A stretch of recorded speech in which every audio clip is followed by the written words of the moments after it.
can come true, it can happen to you.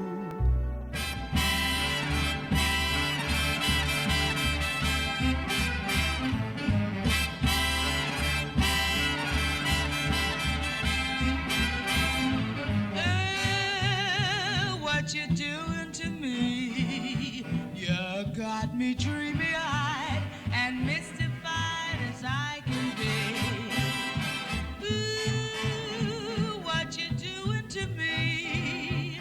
You make me feel like I'm about to blow my T.O.P.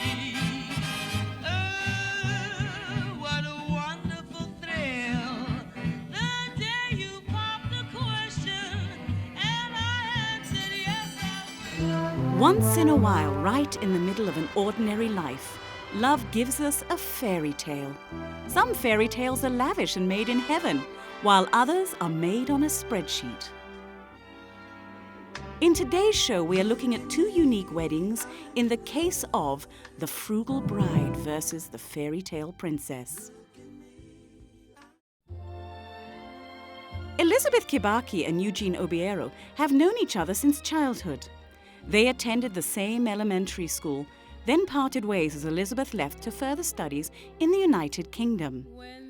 After years of burying herself in books, she came back home ready for some fun, and Eugene was more than happy to chauffeur her around town. It was then that the two took a trip to the romantic Masai Mara. The Masai Mara worked its magic. When we went to the Mara, we were single. When we came back, we are boyfriend and girlfriend. So I recommend the Mara to people. Yes. It was romantic and amazing. Yeah. 1 year later, Eugene proposed to a surprised, delighted and shocked Elizabeth. I bought the ring at Ratshine. I looked at all the rings that could fit. I looked at a lady who had fingers almost her size, bought the ring and then wanted to take her for dinner.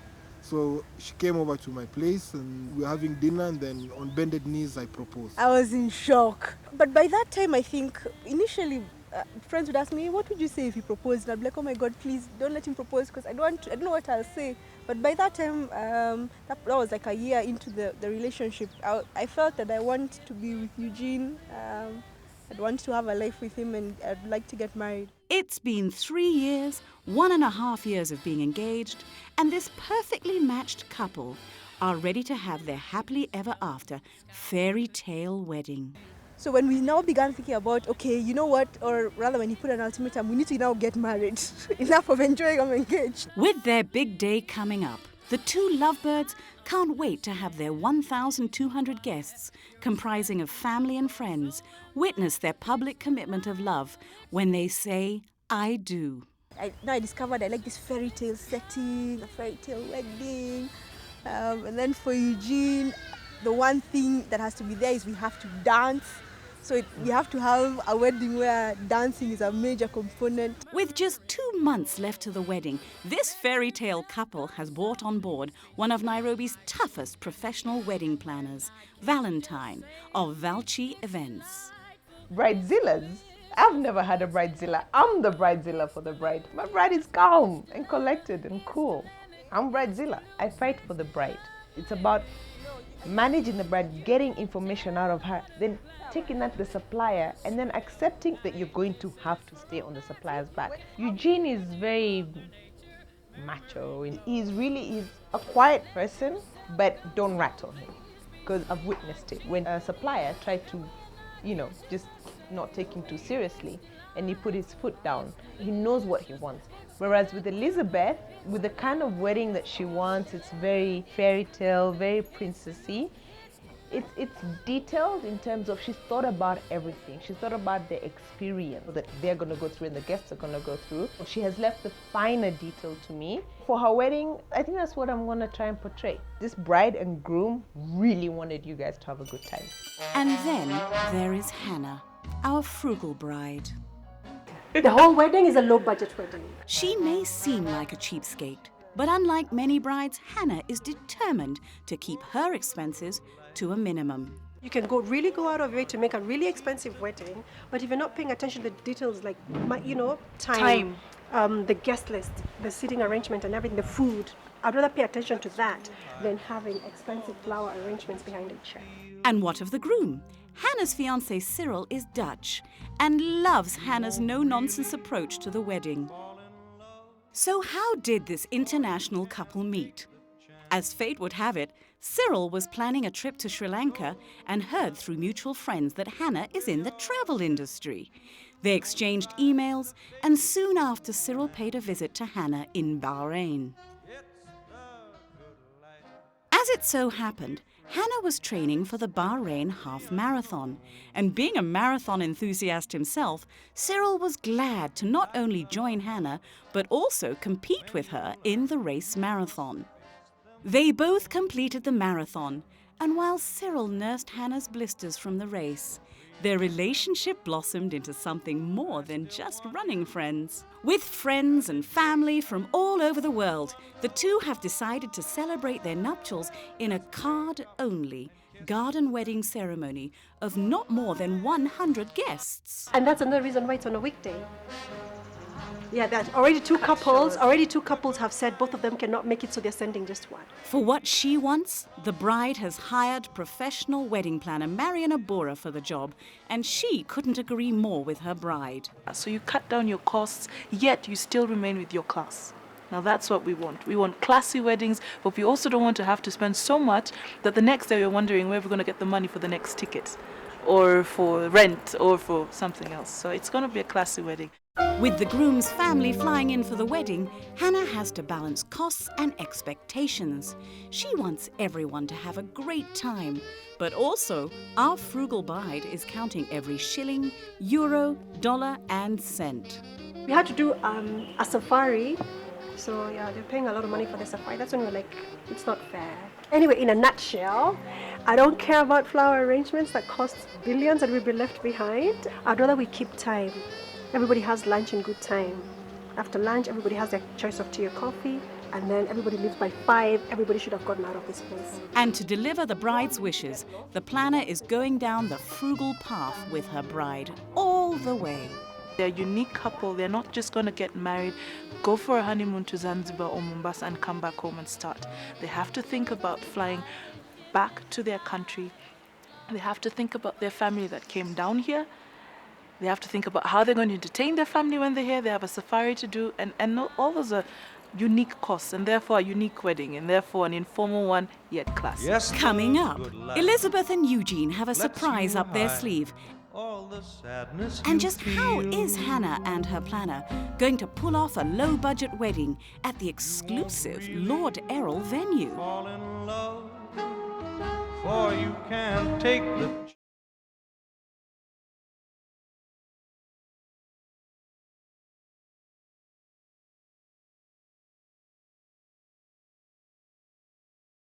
It is 2 months to Elizabeth's fairy tale wedding, and when it comes to flowers, nothing but jaberas will do. She is working with pink and brown as the wedding colour scheme, and to make sure the bride gets what she wants, her planner is meeting the florist for a rundown of the wedding flower checklist and budget. The dome on Friday. The plants. The plants. Yeah. Not Friday, Thursday. I think I'd rather bring in the plants on Thursday. The planning is full on, and the bride's next stop is at the wedding cake baker. Initially, when we saw it, it was beautiful, but then I started worrying that it's too loud. She has signed off for her 6th-year cake, and now she needs to decide on how the cake table should look.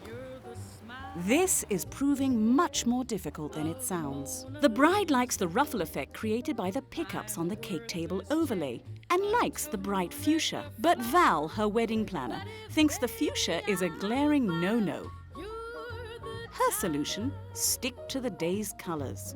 As the girls figure out which shade of pink works best, the boys need to see how well their pinks and browns merge to create the perfect complementing lineup. Bobby, their designer, has gone out of his way to work with the finest fabric he can lay his hands on. Normally in weddings, it's better to wear something that is more richer than the basic things. I've chosen a very good combination with its own self because the fabric speaks for itself. Now on the waistcoat we've used a different combination.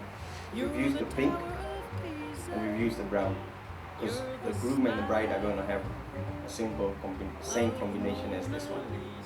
So we've used the same combination. What we like about this is the richness of the color in front. Yeah. Yeah. If you look at the lining at the back, it's a duller version of what's in front. Yeah, so it makes this wow effect. Eugene and Elizabeth have also decided that they will wow their guests with a formal first dance. They are taking dancing lessons to a sophisticated Latin American dance.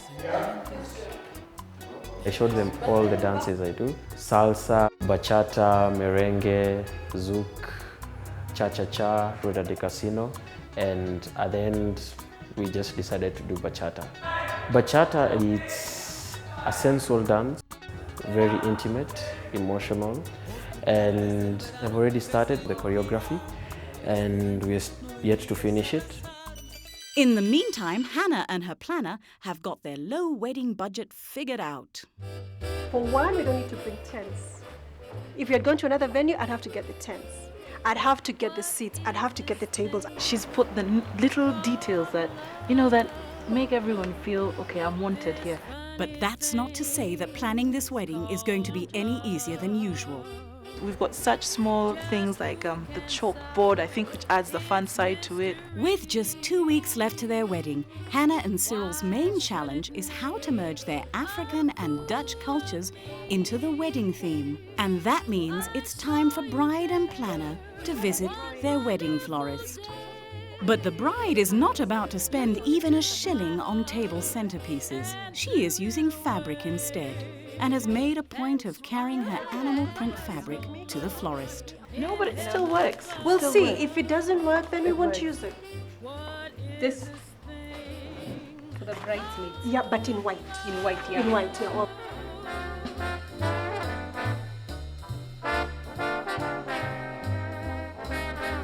With the florist details out of the way, the next item on the wedding agenda is the guest seating arrangement. But first, the bride needs to experiment how well her centerpiece fabric is working with the table overlays and wedding colors. this is a bit ethnic, and the constant was adding to that ethnic. Yes.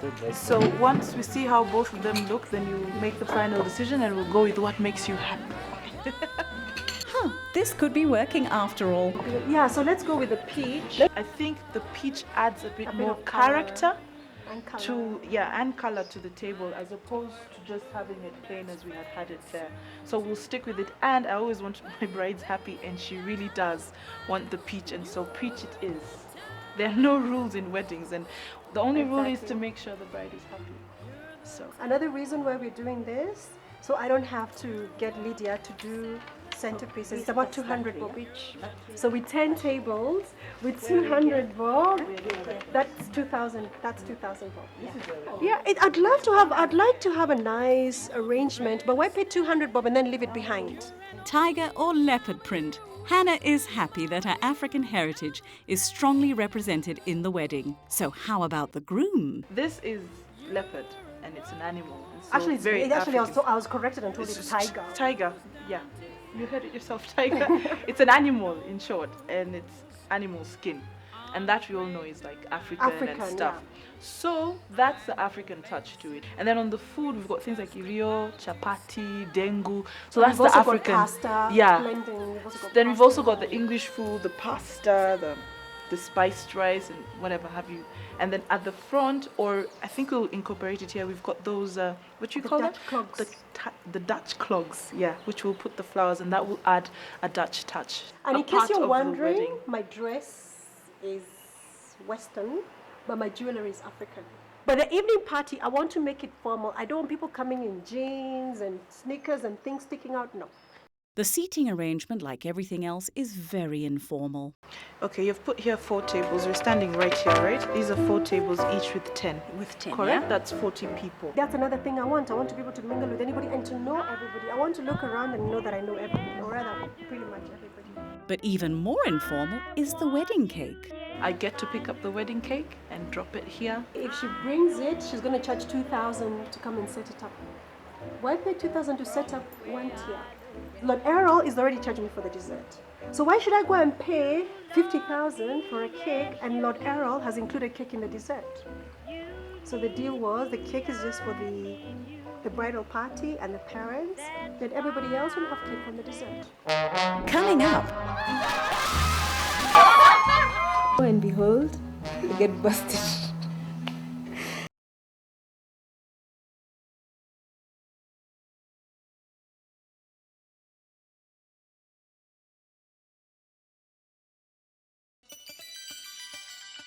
in between work and the dancing classes, the bride has had to deal with the small print of becoming a Mrs. Elizabeth and Eugene are having a Catholic church ceremony, and the rules are set in stone. The primary classes or other counseling are very, very important because we talk about issues, and these are hot issues that affect couples when they get married, they start living together.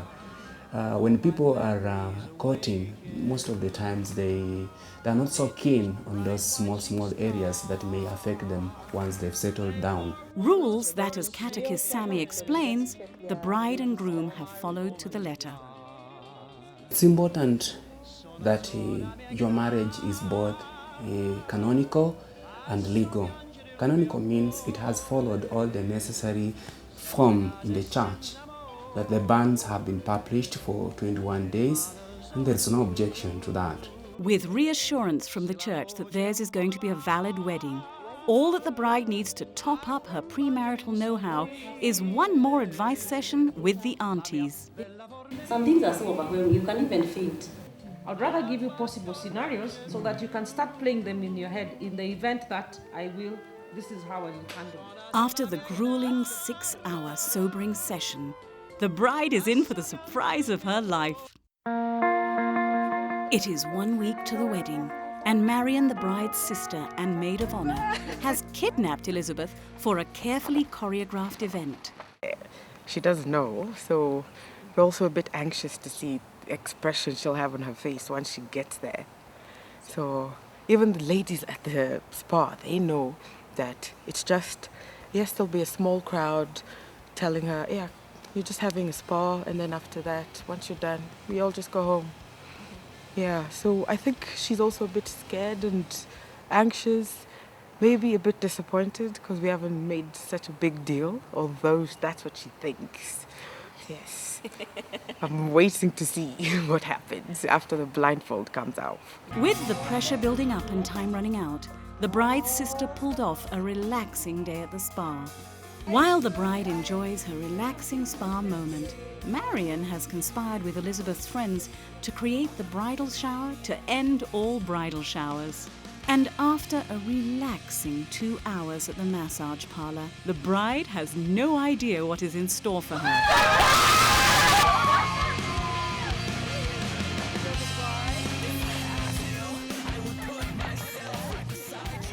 The girls dance, laugh, and enjoy themselves into the small hours of the next morning. The last thing I expected was it smile? Smile? Yeah, everything. On the other hand, there's trouble brewing for Hannah and Cyril. It is 4 days to the wedding, and we have a huge problem. Everything was going so well until 2 weeks ago. Because we started planning the wedding around April. There was no rationing at the time. So when we picked a day, we didn't realize there was going to be rationing. So I come to Kenya and I'm told, oh, you picked Wednesday, there's rationing. The cards have already been paid, have already been sent out, and the deposits have already been made. So I can't start changing the day just because of rationing. Gate crashes, yeah, I'm kind of worried about that. And somehow, I don't know, word really travels around. I hardly ever told, even my closest friends don't know. And now I'm meeting strangers telling me, oh, what's this I hear? I'm getting emails. Oh, give me directions. They're assuming it's an open wedding. And I'll also have my ashes, definitely. Some people will have to go home. You don't have the card, and your name is not on the guest list, we'll just ask you to politely leave, you know. You're doing that because you like them, you love them, you want the best for them. If they've not put you in their guest list, all right, and you insist on walking in, you're making them pay more money than what they had originally intended to. The thought of wedding crashes could be keeping the bride awake at night, but there's even a bigger problem looming. I would rather have a reception without alcohol and then the evening party with alcohol. But again, from his culture, it's considered rude to invite people and not offer them a glass of wine. Oh yeah, it's considered very rude. He said, you know what, I might as well not have a wedding. I'm not going to provide wine. That's what he told me. So once again, we had to blend and we had to find a way of blending. Some of my relatives are very religious. You know, they might get offended if they come to sit and there's a bottle of wine on the table. And they expect you. Yeah, they're thinking, you know. How dare you put me on a table with a bottle of red and white wine? Exactly. While this problem seems enormous to our bride, Marion, her wedding planner, comes up with a solution like the true professional that she is. So basically what I've asked maybe the Juliana next to half do hour. is give us the exact table layout so that Where we know are you? exactly where everyone's going to sit. So I'm going to meet up with her brother and then hurry we're going up. to decide, you know, which family member is going to sit here, there and there. It is 3 days to the wedding, and there is no way that Hannah is going to walk down the aisle in darkness. We're going to get generators. We've already booked a generator. Yeah. We've already booked a And generator. we booked one for the house, but we need to get, her idea was to get the generator and from her place at 10 and then move it over to the church. But I think that's a little bit too tight because anything can happen. So what we're going to do is we have to get another generator at a reasonable cost and have it at the church. Elizabeth and Eugene are gearing up to their big day. And the bridal shower may have been the talk of the wedding week, but the clock is ticking. And with only 4 days left, the bride and groom must sit in for their last committee meeting for a final wedding day checklist. So from Wednesday till Saturday, there'll be a group on the ground to ensure security. And even though they were not quite sure before, it's official now. The president is attending the wedding. And that means security detail is now on the top of the list of must-haves. Yeah, I know that there was still a discussion in terms of the number of armed guards that we needed to.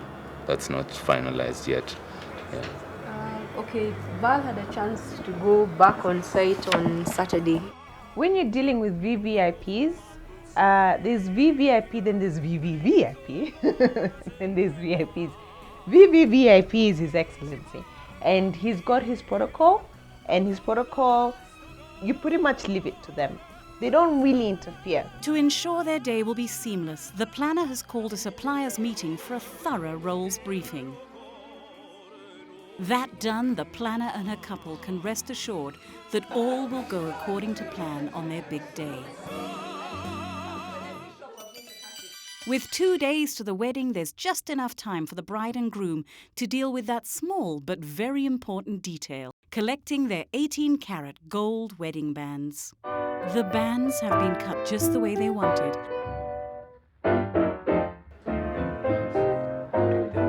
I love you, yes I do. I want you, yes I do. I know you know. And with a few tips from their jeweler, it is time to go. From the way I look at you. The bride is looking forward to her afternoon appointment at the spa. However, she arrives much later than anticipated and is not in a good mood. Her day spiraled out of control, almost leaving her on the wrong side of the law.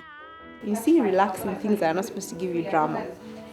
So you go pick up the dress. I was like, I'm just taking 5 seconds. I'm not going to get out of the car. My sister Rosemary, jump out of the car, goes and picks the dress, comes, we leave.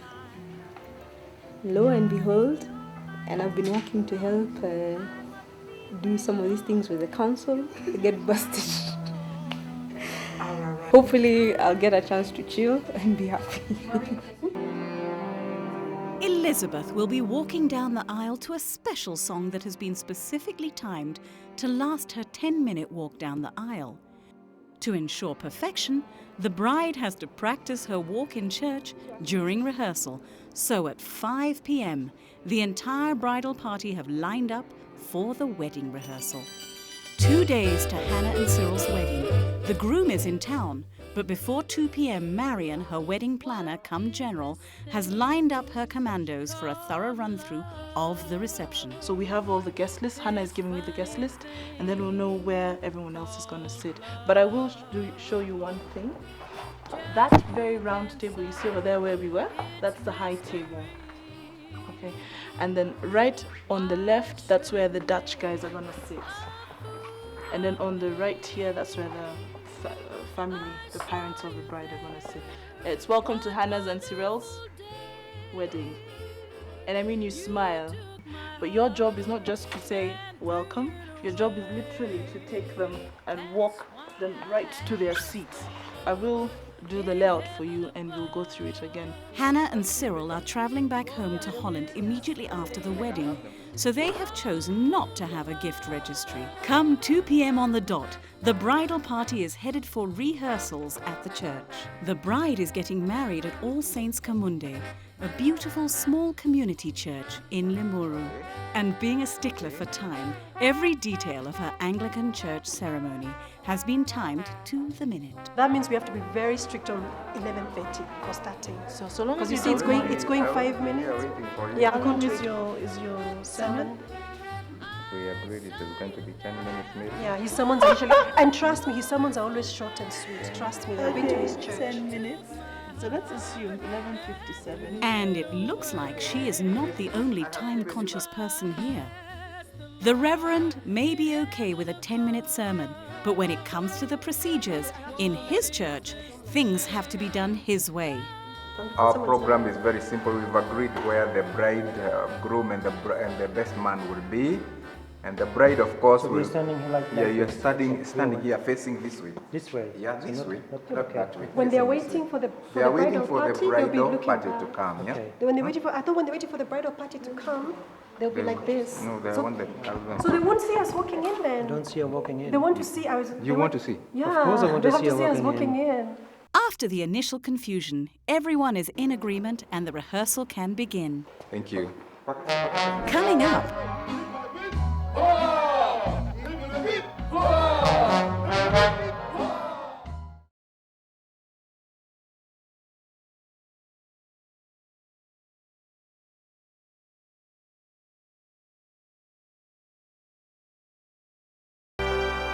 it is the morning of Hannah's wedding, and guests among them, the groom's family, are streaming into the bride's parents' home.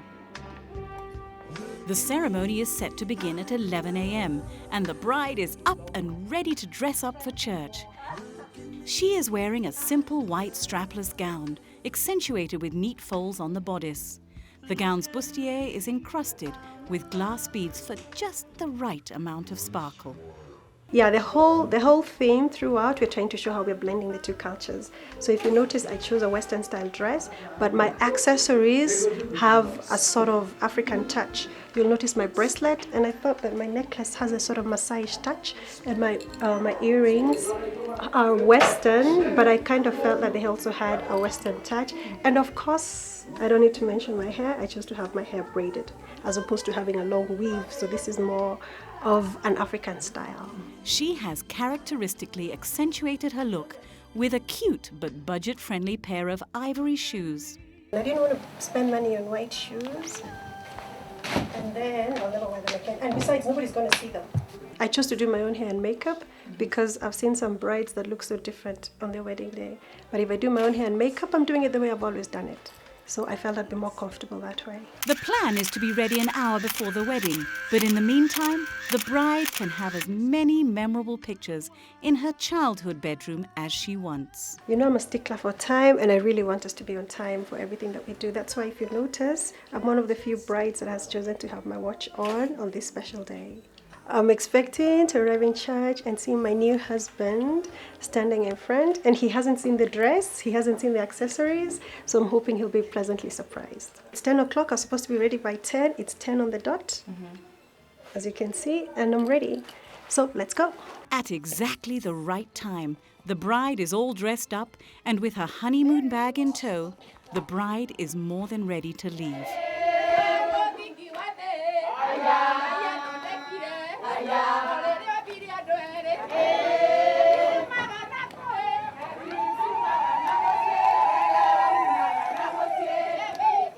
Cyril, meantime, has been waiting patiently for his bride at the church, and Hannah, never one to disappoint, arrives on time and looking beautiful and radiant with her cascading bouquet perfectly completing her look.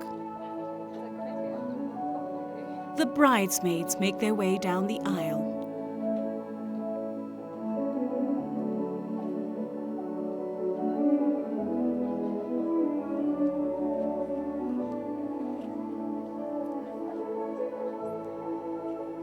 Finally, the bride makes her grand entrance, escorted by her proud father.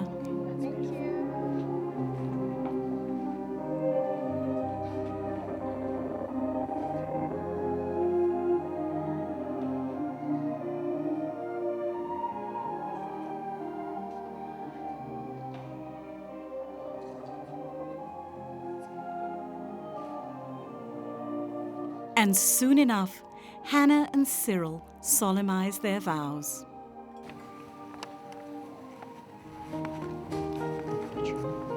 I, Cyril, Hannah, take you take you to be my wife, to be my husband, to have and to hold for these days forward, for better or for worse, for richer or for poorer, in sickness and in health, to love and to cherish, to honor in the Lord, and to honor you, till we are separated by death.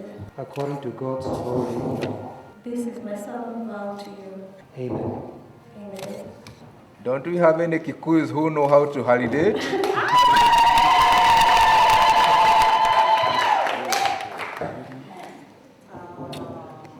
In remembrance of the two most important women in their lives, they light the unity candle as a sign of their unity, especially on this special day. Oh, this is beautiful.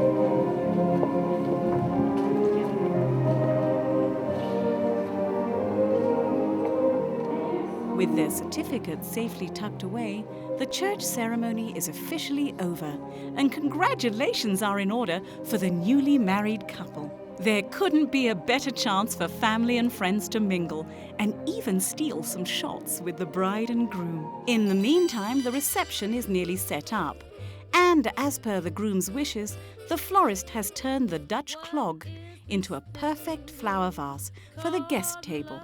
The flowers may be minimal, but they certainly are very well arranged. The animal print too has found its way to the cake table and is blending in superbly with the edible basket one-tier cake, and the ushers are in place to handle it all. As they have more photos to commemorate their special day,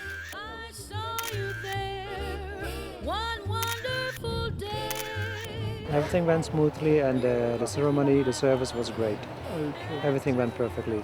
So hopefully the reception will go as well, but I'm completely confident this will go as well. the guests are settling in at the reception for final celebration of Hannah and Cyril's union. And just like she promised, the planner is ensuring that this is a card-only reception. Finally, they arrive to a warm reception.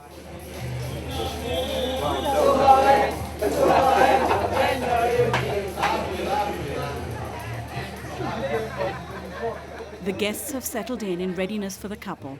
The centerpiece has worked just fine, and even the other Dutch clog rests beautifully on the high table. But most importantly, the wine is flowing, and it looks like the groom has signed off on the soup. This is one easygoing couple. They have decided to interact with their guests and are serving themselves. The reception is rolling out just as planned, and when the time comes, dessert is served. And going by the father of the groom's nod, this one-tiered cake is good. A moving speech from the groom ends the celebrations. So actually I want to thank Hannah's family for welcoming me, and I think I can also speak on behalf of my family, that my family is welcoming Hannah into mine. So I'm very happy, and it's a perfect day today. And to top it all off, is an extraordinary toast by the best man. Lang zullen ze leven, lang zullen ze leven, lang zullen ze leven in de gloria, in de gloria, in de gloria.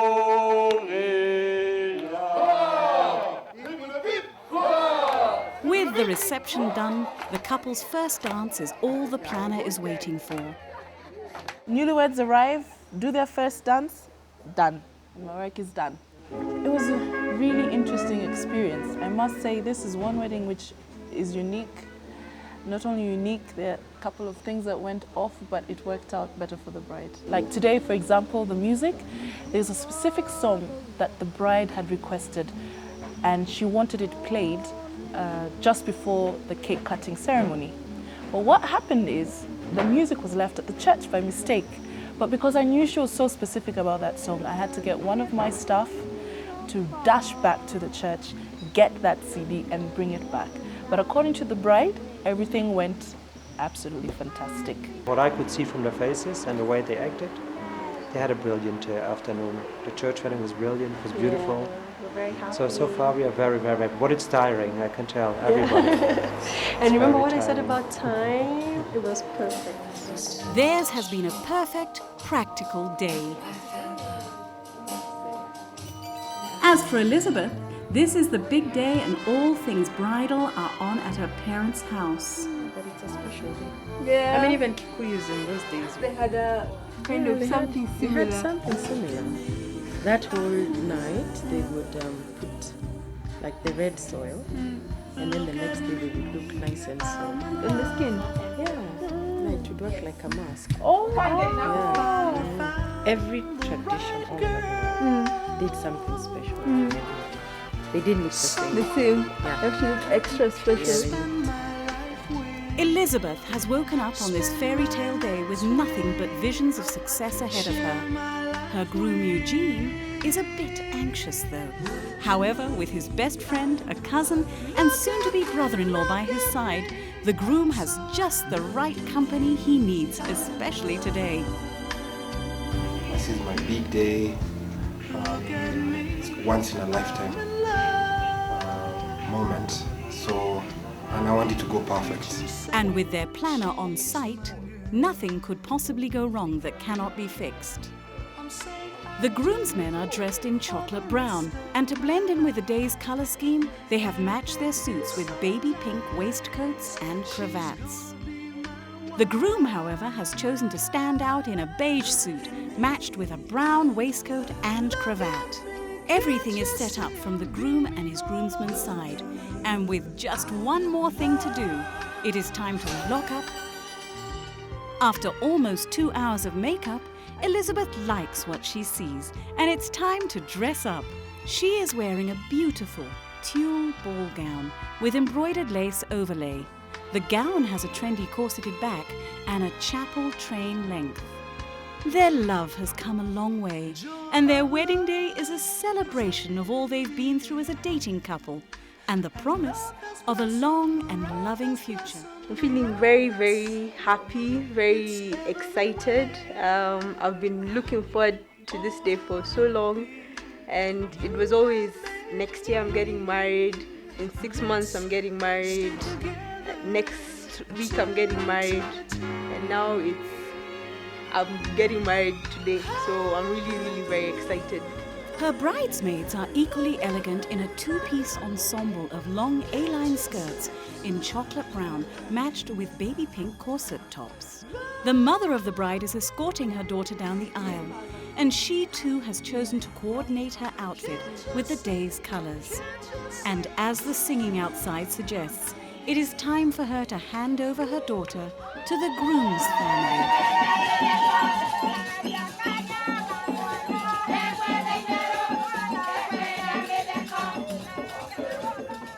Eugene has long ago reached the wedding venue, and he cannot wait for his big moment when his bride walks down the aisle. 17 minutes to the wedding, to be precise. The bride is all smiles on her arrival, and her well-rehearsed walk down the aisle is seamless.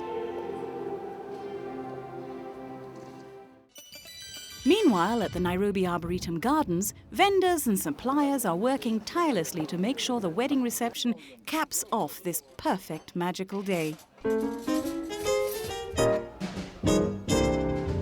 How much do I love you? I'll tell you no lie. How deep is the ocean?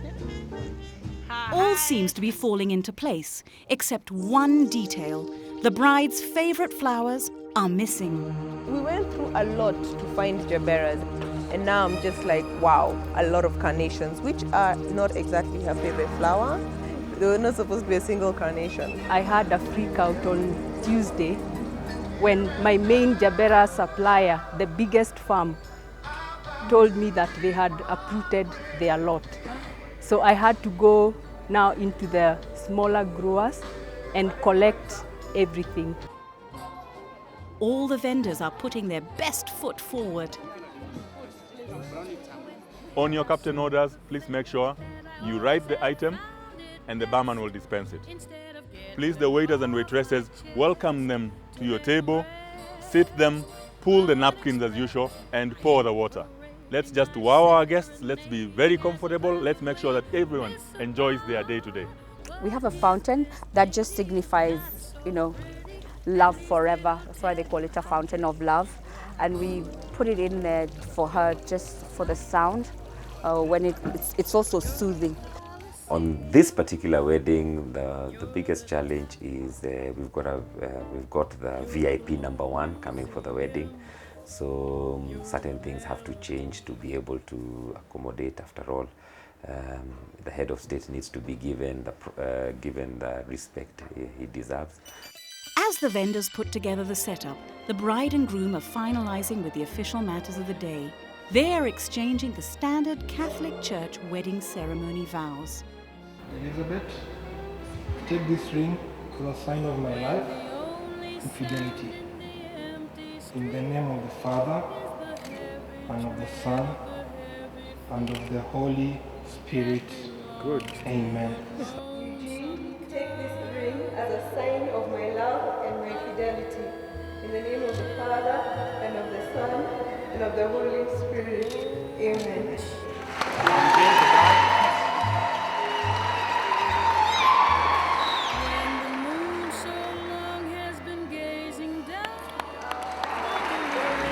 Having been pronounced husband and wife, the formalities are done, and all that is pending is the wedding reception.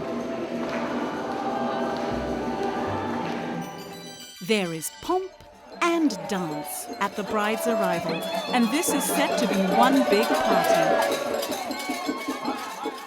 After honouring some of the wedding reception traditions, the day is almost done. See how well she gives it. Oh, that's beautiful, beautiful. Mr. and Mrs. Obiero. And for a perfect ending to a stunning day, our romantic duo dance, for the first time as husband and wife, under the admiring looks of friends and family. It looks fabulous. It is indeed a fairy tale wedding.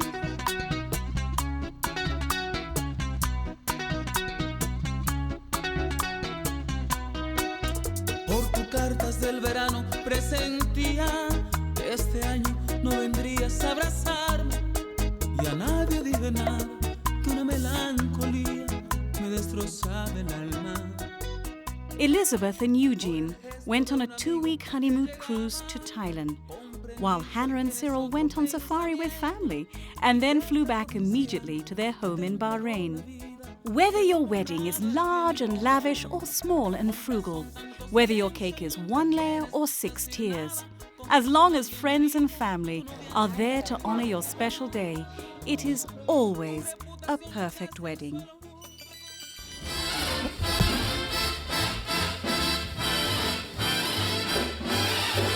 The night is young, the skies are clear, and if you want to go walking, dear, it's delightful, it's delicious, it's lovely.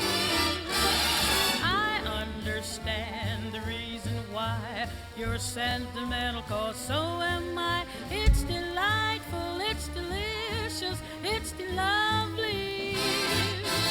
You can tell at a glance what a swell night this is for romance. You can hear dear Mother Nature murmuring low. Let yourself go, so please be sweet, my chickadee.